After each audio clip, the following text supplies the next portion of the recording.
Rachel with Blessings at Home. This is a really quick impromptu video that I thought that I would put up. Please excuse my eye. I scratched it trying to put in my contacts this morning.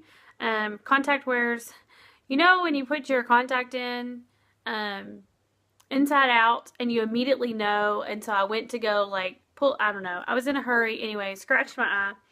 So I've got some redness going on. Anyway, I was sitting on my couch and going through highlighting list of speakers and sessions that I want to go to for our upcoming homeschool convention that my husband and I are headed to.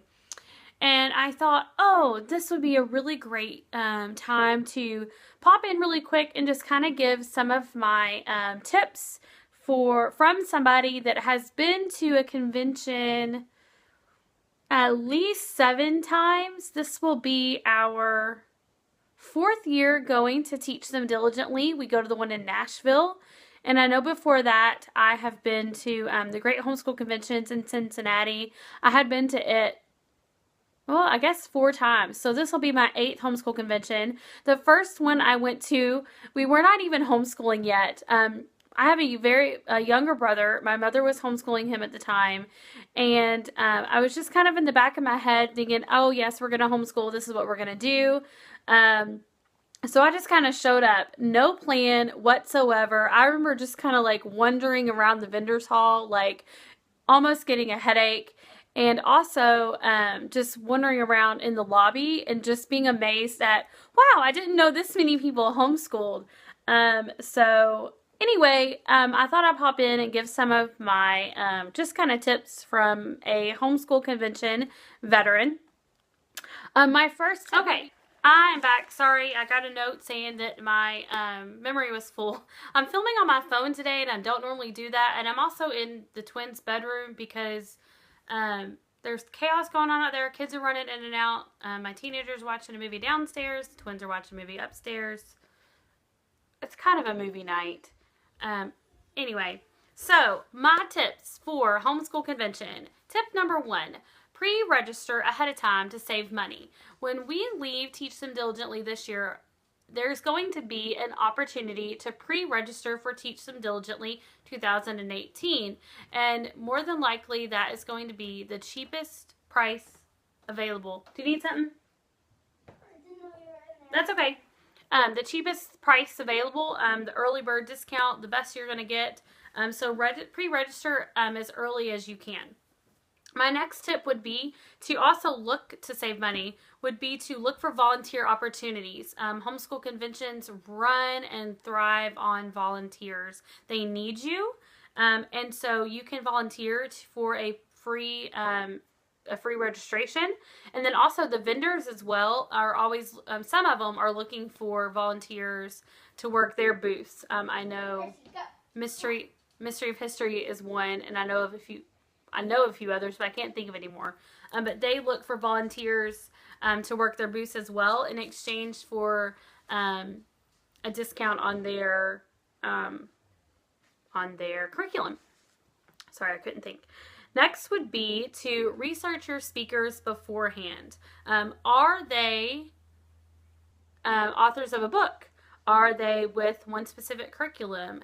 How many children do they have? Are they do they speak specifically on special needs homeschooling? Do they speak specifically on mission-minded homeschooling? Are they adopted families? Are they moms of just boys? Those are out there. So research your speakers ahead of time, and that'll help you kind of narrow down which sessions that you want to go to. This is my 22 pages printed out of all the sessions. So it's hard to narrow down which ones you want to go to. But some of them will say right underneath them, like they're an author, or they're with BJU Press, or they're with Apologia, or they're like Raising Clovers. Hey, Chrissy Clover, yay. Anyway, so it kind of gives you a background. Are they a blogger? Are they an author? Are they representing a certain curriculum company? Etc. Next would be to make a plan B. Sessions get crowded. Sessions get completely full. Sessions get hot. Sometimes there's a fussy baby. That's usually not an issue. And sometimes, you're going to walk in and within 10 minutes, you're just going to know, this is not quite what I thought it was going to be. And is there a discreet way that I can get up and leave and go check out my plan B? So always have a plan B there. I've been to teach them diligently enough now that I kind of know, okay, that's in a small room or that's in a large room. I mean, if you've been to the same convention multiple times in a row, you can kind of, you learn that information. So just always be prepared to have a plan B session. And then my next tip would be to take notes. Even if you're not a note-taking person, be prepared with a clipboard and some loose leaf paper or a notebook, because more than likely, at least one of the speakers that you go to, they're going to say something or they're going to reference a website that you're going to want to jot down to remember. While in those sessions, be prepared by dressing in layers. In my experience, the rooms that the sessions are in, they're chilly. But when you're out in the vendor's hall, it's really hot and can get warm really quickly because of the lighting and so many people are crowded in there. So dress in layers. And then next would be to, of course, bring water and snacks and bring a backpack.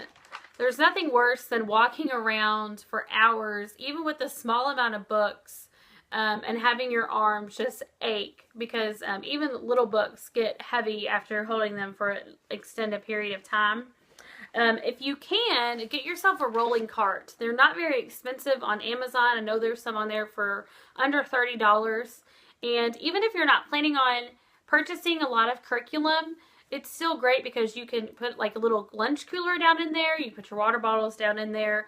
Any catalogs or any papers that your speakers hand out, you can just throw them down in there and roll them right along. Now, getting into vendor's hall tips. First of all, before you even leave your home, take an inventory of what you have in your schoolroom or your school area, whatever. Especially if you have been homeschooling for longer than a year. I went and I was going through our schoolroom just recently and I found a book that I had on our curriculum list for this upcoming school year. So it can happen to anybody. So check your inventory, know what you have so that you don't end up with doubles and so that you can know ahead of time if you can make use of what you already have. Do you need something? Yeah, can I grab my battle axe? I'm using it. Oh, that's not your battle axe. Where is it? It's over there. No, I'm almost done. Okay. Sorry, I'm propping up my phone on his Thor hammer. Okay, so take inventory of what you have at home. Next will be to have a budget. Whether that be you have a little envelope with cash so you can really keep track of where your money's going, or you just on a notebook or on your phone or something, keep a tally of what you're spending. Sorry, low battery. Anyway, keep a tally of what you're spending.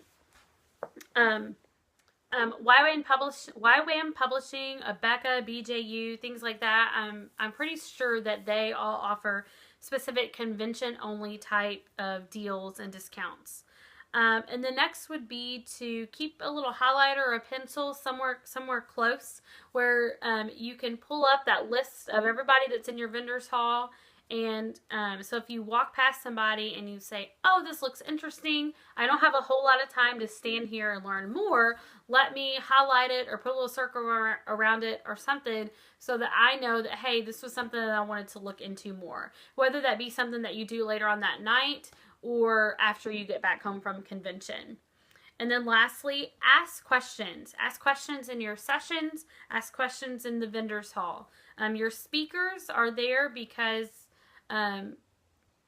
more than likely they've been homeschooling a while, they've been in the season that you're in, they're going to have advice. Your vendors are there and they probably know a decent amount of information about curriculum. Rainbow Resource, the workers there in our experience, they know a lot about the curriculum that they're selling, and they've been such a blessing to answer questions.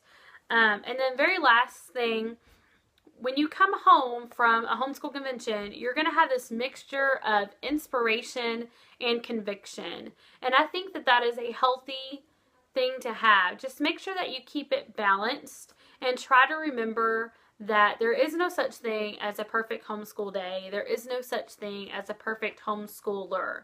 But God has a plan and a purpose in everything that we absorb when we go to the homeschool convention. So my prayer for myself and my prayer for you is that we take that information and we use it to empower our homeschooling days and to just drive us to do our best to do better, all for the glory of God.